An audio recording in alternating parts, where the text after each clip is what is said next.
Hi guys, Vishwak Sen actual గా cult అని ఒక మంచి వైలెంట్ మూవీ తీస్తున్నాను, violent teaser, restricted audience teaser release అవుతుంది అంటే ఏంటబ్బా ఎలా చెప్తున్నాడు, ఎలాంటి సినిమా తీస్తున్నాడు, అసలు ఎలాంటి టీజర్ రాబోతుంది అని అనుకున్నాను. కానీ ఇంత ఆర్ రేటెడ్ మ్యాడ్నెస్ తో ఇలాంటి టీజర్ రిలీజ్ చేస్తాడని నేను కల్లో కూడా అనుకోలేదు. టీజర్ లో ఆర్ రేటెడ్ అన్నాడు, అది క్యాజువల్ గా తీసుకోవడానికి లేదు. ఫస్ట్ నుంచి లాస్ట్ వరకు అసలు మనం ఒక మంచి ఆర్ రేటెడ్ హాలీవుడ్ ఫ్లిక్ లో వైలెన్స్ ఏ రేంజ్ లో అయితే చూస్తామో అదే రేంజ్ లో ఆ వైలెన్స్ ని ఎక్కడా తగ్గకుండా, అసలు ఎటువంటి మొహమాటాలు పడకుండా మనకి ఫస్ట్ నుంచి లాస్ట్ వరకు ఈ టీజర్ లో చూపించేశాడు. అసలు ఆ కల్ట్ ఏమిటి, ఆ కల్ట్ లోపల ఏం జరగబోతుంది, వీళ్ళందరూ ఎందుకు చచ్చిపోతున్నారు, ఆ చచ్చిపోవడం కూడా అంత ఘోరంగా ఎలా చేస్తున్నారు, అండ్ విశ్వక్ సేన్ 45 మినిట్స్ తర్వాత వస్తాడు మనవాడు అని చెప్పాడు. 45 మినిట్స్ తర్వాత మనవాడు అసలు ఏ లెవెల్లో ఎంట్రీ ఇస్తాడు, డ్రగ్స్ చేస్తే మూతి కోసేస్తా అన్న రేంజ్ లో ఉంటది మనవాడి క్యారెక్టర్ అని చెప్పి ఆల్రెడీ ప్రెస్ మీట్ లో అనౌన్స్ చేశాడు.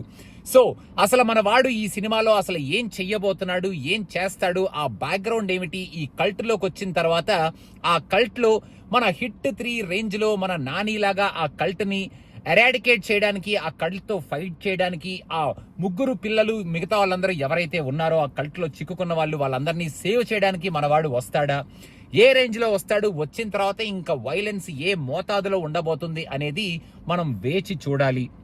ఇలాంటి సినిమాలు చాలా అరుదుగానే వస్తాయి, చాలా తక్కువ మందే చూస్తారు. కానీ ఇలాంటి సినిమాలు అప్పుడప్పుడు కొంతమంది డేర్ చేసి తీయడంలో ఎటువంటి తప్పు లేదు. దాన్ని ఇలాంటి సినిమాని మన ముందుకు తీసుకురావడం, తనే డైరెక్ట్ చేస్తూ తనే స్టోరీ రాసుకొని ఎటువంటి మొహమాటాలు లేకుండా ఇంత వైలెన్స్ ని కల్ట్ అనే పేరుతో ఆ కల్ట్ ని మన ముందుకు తీసుకొస్తున్న విశ్వక్ సేన్ ని డెఫినెట్ గా మనం అప్రిషియేట్ చేయాలి. ఎందుకంటే ఇలాంటి మూవీస్ కి ఒక సపరేట్ సెట్ ఆఫ్ ఆడియన్స్ ఉంటారు. మనం ఇలాంటి సినిమాలు చూసి అప్రిషియేట్ చేస్తుంటాం, ఎంజాయ్ చేస్తామని నేను చెప్పను. కానీ అలాంటి సినిమాలని మనం అబ్బో ఎలా తీశారా, భలే తీశారు కదా అని చెప్పి అనుకుంటూ మూవీస్ అయితే చూస్తాము. సో ఆ ఆడియన్స్ ని బేస్ చేసుకొని ఇలాంటి సినిమాని డేర్ చేస్తూ మన ఇండస్ట్రీ నుంచి హిట్ 3 షేడ్స్ కొంచెం కనిపిస్తున్నాయి. కానీ హిట్ 3 కన్నా కొంచెం ఎక్కువగానే ఆ ఆర్ రేటెడ్ వైలెన్స్, మ్యాడ్నెస్, ఈ టీజర్ లో బాడీలు తెగిపోవటం, మరి తలలు ఎగిరిపోవటం, మొహాలు పగిలిపోవటం, చిరిగిపోవటం, ఇలాంటివన్నీ మనం పదాల్లో మాట్లాడుకునే పదాలన్నింటినీ ఇక్కడ మనవాడు లిటరల్ గా మనకి విజువల్స్ లో చూపించాడు అనమాట. రవి బసూర్ గారు కూడా ఎరక్కొట్టి వదిలిపెట్టారు ఆ బ్యాక్గ్రౌండ్ స్కోర్ ఏదైతే ఉందో. టీజర్ లో అయితే ఆ మ్యాడ్నెస్ కంప్లీట్ గా కనిపించింది. ఇది ఎలాగో రెస్ట్రిక్టెడ్ ఆడియన్సే అన్నారు కాబట్టి ఓన్లీ సెలెక్టెడ్ ఆడియన్స్, చూడాలనుకున్న వాళ్ళు మాత్రమే చూస్తారు. కాబట్టి దీనికి అందరూ వెళ్తారా, అందరూ వెళ్ళాలి కదా, అందరి కోసం సినిమా తీయాలి కదా అన్న క్వశ్చన్లు మనం అడగాల్సిన అవసరమే లేదు. అలాంటి సందేహాలు మనం మనసులో పెట్టుకోవాల్సిన అవసరమే లేదు. వాటన్నిటిని తీసి పక్కన పెట్టేయచ్చు. సో మొత్తానికి Vishwak is coming with cult madness, with something completely brand new, never seen before in Telugu industry అని నేను అన్నాను. కానీ హిట్ 3 లో కొంచెం మన రుచి చూసాం. కాకపోతే ఆ రుచిని ఈసారి కొంచెం ఫుల్ మీల్స్ రేంజ్ లో మన వాడు చూపించబోతున్నాడు. With a franchise style of story అనేటట్టు ఈ టీజర్ అయితే తీసుకొచ్చాడు.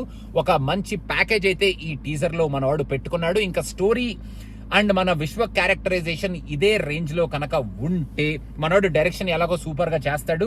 దమ్కి అండ్ ఫలక్నామాలో ఎలాగో మనకి మనోడి డైరెక్షన్ కేపబిలిటీస్ తెలిసినాయి కాబట్టి డైరెక్షన్ ఎలాగో ఎరకొడేస్తాడు, పర్ఫార్మెన్స్ ఎలాగో ఎరకొడేస్తాడు, మ్యూజిక్ ఎలాగో ఇరిగిపోయింది, చిరిగిపోయింది. కాబట్టి ఇంకా స్టోరీ అండ్ ఆ కల్ట్ కి ఆ స్టోరీకి రిలేషన్, విశ్వ క్యారెక్టర్ కి ఆ కల్ట్ కి ఉన్న కైండ్ ఆఫ్ కాన్ఫ్లిక్ట్ ని కనుక పర్ఫెక్ట్ గా చూపిస్తే cult will definitely be a cult film for certain sections of audience in our industry అనేది అయితే ఖచ్చితంగా మనం చెప్పొచ్చు అనేటట్టే ఈ టీజర్ మన ముందుకు తీసుకొచ్చాడు. మీకు ఎలా అనిపించింది ఈ కల్ట్ టీజర్ అనేది కింద కామెంట్స్ లో మెన్షన్ చేయండి. Thank you so much, bye.